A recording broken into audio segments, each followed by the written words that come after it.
እንዴት ናችሁ ወገኖች? ደህና ናችሁ ወይ? ቅድም በጽሁፍ ፌስቡክ ላይ አንድ ማስታወቂያ ነገር ተናግሬያለሁ።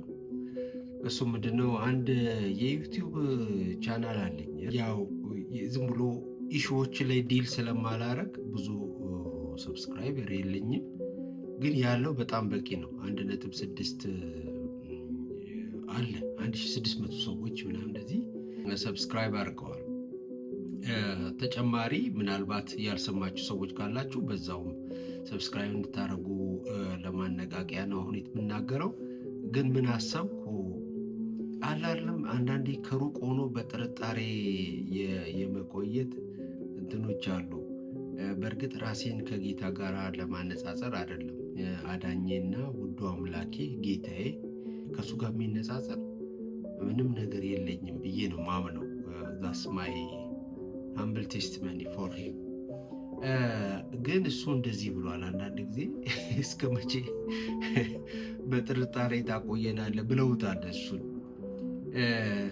በተለይ ስነ መለኮት ላይ ክርስቲያናዊ አስተምህሮ ላይ አላለም በጣም ውጥር ያሉና ዲኖሚኔሽናል የሆኑ ተውቶች በጣም አሉ። አሁን በእርግጥ እውነተኛ ክርስቲያን ማን ነው ምናምን ብላችሁ አሴስመንት ዝም ብላችሁ እዛም እዚህ ብትሰሩ ሁሉም የራሱን ነገር ኦፈር ያደርጋል እና ያው በራሱ ሰርክል በራሱ ዙሪያ ነው ሁሉን ነገር ለመተርጎምም ለመበየንም የሚሯራጠው የሚተጋው። ግን ክርስትናን ደግሞ ዝም ብሎ አንዳንድ ጊዜ የሰው ልጆች ለውጥ የሰው ልጆች እውነተኛ የህይወት ትርጉም እና የሰው ልጆች ምንድን ናቸው ወይም ለምን ተፈጠሩ ምናምን የሚሉትን ነገሮች ሊመልስልን የሚችለውን የክርስቲያን ያስተምሩን አንዳንዴ ወደ አጥር በጣም ጎተት ስላደረግ ነው ለሰው ሁሉ የተሰጠውን ነገር ዝም ብሎ የሆነ ጎራ ውስጥ ማስገባት ቴንደንሲዎች ይታያሉ። ይሄ ዝም ብሎ በትህትና እየተናገርኩ ነው እንጂ ለዛ ነው ክርስትና ብዙ በእኛ ዘመን እየሰራ ያልሆነው ማለት ነው። በእንዲህ አይነት ውጥንቅጥና ካዮስ ውስጥ እና ምንም አንዳንድ ጊዜ ግራ የሚገባ ሀገር ውስጥ እያለን እኛ ስቲል ኮንሰርን የሚያደርገን ዶክትሪኖቻችን ናቸው። ስቲል ኮንሰርን የሚያደርገን ክርስቲያናዊ አቋሞቻችን ናቸው። ስቲል ኮንሰርን የሚያደርገን የቤተ ክርስቲያናችን ጉዳይ ነው፣ ምናምነው ጉዳይ ነው። ስቲል ኮንሰርን የሚያደርገን አንዳንዶቻችን በጣም ፕላቶኒስት የሆነ ከግሪክ አባቶች ጀምሮ የመጣ በተለይ ኢትዮጵያ ውስጥ ደግሞ በጣም ሰርጎ የገባ ፕላቶኒስት የሆነ ተውቶች አለ እና ይህን ዓለም ለቀን ሄደን ከጌታ ጋር በሰላም የምንኖርበት ጊዜ በቅርቡ ነው ብለን ምናስብ ሰዎች አለን። እሱ አስተሳሰብ በሙሉ ጠላት ነው እያልኩ አይደለም፣ ግን እሱን የሚያስቡ ሰዎች ምድር ላይ ግፍ ሲሰሩ እያየን ነው። ምግብ ላይ ግፍ ሲሰሩ ወይም ግፍ በሚሰራባቸው ሰዎች ችላ እያሉ እያየን ነው እና ስነ መለኮት ጥሩ ስነ መለኮት እና ዘመናችንን የሚመጥን እና ሊያድንን የሚቻለውን ስነ መለኮት መስራት ያለብን ዘመን ነው። እኔ ይህንን ብዙ ዓመት ጀምሮ እታገላለሁ። ኮንስትራክቲቭ ቴዎሎጂ ይላሉ ፈረንጆቹ። እነ ቤሊ ማቲ ካርኬይንን በሀገራችን ውስጥ መጥቶ ነበረ። የገስት ሲሚናር አዘጋጅቶ ነበረ። እነ ስታንሌ ግሬንዝ የቴዎሎጂ ፎር ኮሚኒቲ ኦፍ ጋድ የሚል መጽሐፍ ጽፈዋል። ብዙ ናቸው። በተለይ ወደዚህ አይነት ዳይቨርሽን ወደዚህ አይነት ስነ መለኮት አካሄድ መንገድ ከቀየስኩ በኋላ ብዙ ሰዎች ለካ ከሌም እንደዚህ ነው የሚያምነው ብዬ ማለት ነው።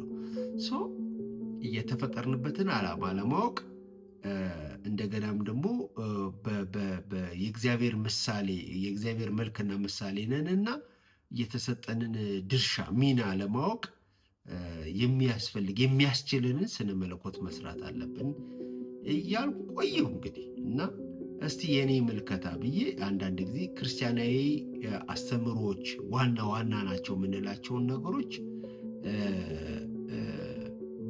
በዚህ ከጥንትም አበው ምስክርነት ከመጽሐፍ ቅዱስም ምስክርነት ክርስትናም እንዴት ይህንን ነገር እየተረጎመ እንደመጣ በታሪክ ውስጥ ያሉትን ነገሮች በማሳየት እንደገናም ክርስቲያን ተብለው የሚጠሩት ብዙ ዲኖሚኔሽን አሉ። ከነሱ ጋራ እያነጻጸርን መልካሙን ነገር እየያዝን የተበላሸውን ነገር እየጣልን በእኛም ሳይድ ቢሆን የሌሎችን ብቻ አይደለም መጥፎ ነገር ማሰብ በእኛም ሳይድ ቢሆን መጥፎ ሳይዱን እየጣልን ይህን ዘመን በተለይ እግዚአብሔር በዚህ ዘመን ውስጥ ያስቀመጠን ሰዎች ባለአደራዎች ካደረገን ይህን ዘመን የምናገለግልበትን ተውቶች ለማሳየት ሞክራለሁ እና በዩቲዩብ ላይ ይህን ለማድረግ ሞክራለሁ። ቁጥር 1 2 3 እያልኩ ለመቀጠል ሞክራለሁ። የኔ ምልከታ በሚል ርዕስ ዩቲዩብ ቻናሉ ላይ ሌሎች ብዙ ነገሮች አሉ፣ ግን አንዳንዶቹ ዘመኑን የማይመጥኑ ስለሆኑ አንዳንድ ቪዲዮዎችን አጥፍቻቸዋለሁ። እንደ አዲስ እስቲ ፎስተር እናድርገው በሚል ከዚህ በኋላ ግን በጥንቃቄ የአንድን ዶክትሪን ዲቴይል አይደለም ማወራው፣ ግን እንደዚህ ነው አሁን የሚያዋጣን በዚህ መንገድ ብንሄድ ነው። ምክንያቱም የመጀመሪያው በዚህ መንገድ አላዋጣም፣ የአሁኑ ደግሞ በዚህ መንገድ ቢደራጅ መልካም ነው በሚሉ መልኮች የክርስቲያናዊ ዶክትሪኖችን ለማየት እሞክራለሁ። እሱ ቻናሉን ሰብስክራይብ በማድረግ ላይክ በማድረግ እንዲሁም ደግሞ ለሌሎች ወዳጆች አንዳንድ ጊዜ ስነ መለኮት ለሚወዱ ሰዎች ሼር ለማድረግ ሞክሩ ለማለት ነው። የእግዚአብሔር መንፈስን መጽሐፍ ስጽፍ አንዱ አስክራይብ ያደረኩት ወይም እንደ ስጦታ ያቀረብኩት ስነ መለኮት ለሚወዱ ሰዎች ሁሉ ብያለሁ። ለምንድን ነው ያልኩት? ያንን ተማሪዎች ምናምን እያልኩ አይደለም። አንዳንድ ሰዎች አድፍጦ መጽሐፍ እያየ እየጸለየ ህብረት እያደረገ ባይ ዲፎልት የስነ መለኮት ሰዎች አገኛለሁ። አንዳንድ ጊዜ ስነ መለኮት ትምህርት ቤት ያልገቡ ግን ብዙ ስለ ስነ መለኮት ሀሳቦች ቴዎሎጂካል ተውቶችን ዲስከስ ማድረጋቸው እንደገና አንዳንዴ መልካም ነገር ማገኝባቸው የራሴን ስነ መለኮት ማረመባቸው ሰዎችን ስላየው ነው። ሰው ለስነ መለኮት ወዳጆች ሁሉ እንዲሆን አንድ ቪዲዮ ከዚህ በኋላ በተከታታይ ለመስራት ሞክራለሁ። እግዚአብሔር ረዳኛል። ሰብስክራይብ ቁጥሩን ከፍ እናድርገው። በእርግጥ በእኛ ዘመን እንደ ገበያም ስለሆነ ነው መሰለኝ አላቅም 1.6 አለኝ፣ ግን እሱም በቂ ነው። ግን የምንችለው ከዛ በላይ ልናደርገው ይገባል ለማለት ነው። በጣም አመሰግናለሁ ስላዳመጣችሁኝ። አመሰግናለሁ።